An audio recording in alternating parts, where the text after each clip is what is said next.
టేస్టీగా, సింపుల్‌గా, హెల్తీగా ఉండే గుమ్మడికాయ స్వీట్ ఎలా చేసుకోవాలో చూపించబోతున్నాను. హెల్త్‌కి చాలా మంచిది. వారానికి ట్రై చేయండి. సబ్స్క్రైబ్ చేసుకొని లైక్ ఇవ్వండి. ముందుగా ఇంత పెద్ద గుమ్మడికాయ తీసుకొని ఇలా కట్ చేసుకోవాలి.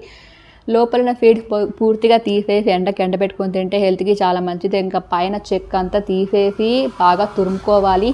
తినడం చాలా ఈజీ, ఇది చేసుకోవడమే చాలా కష్టం. తురిమిన వాటిని పక్కన పెట్టేసుకొని కడాయి తగినంత ఘీ వేసుకొని కొద్దిగా జీడిపప్పు పలుకులు వేసుకొని వేయించి తీసి పక్కన పెట్టుకోవాలి. అదే ఘీలో తురుముకున్న గుమ్మడికాయ వేసుకోవాలి. నాకు ఇంత అయింది. బాగా కలుపుకొని మూత పెట్టేసి ఉడికించుకోవాలి. ఇందులో నీళ్ళు ఊరుతాయి.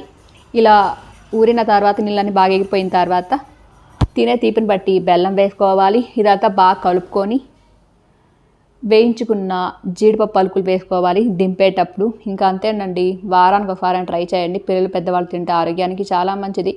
సబ్స్క్రైబ్ చేసుకొని లైక్ ఇవ్వండి. మీకు అవసరం ఉన్న వాళ్ళకి షేర్ చేయండి. Thanks for watching.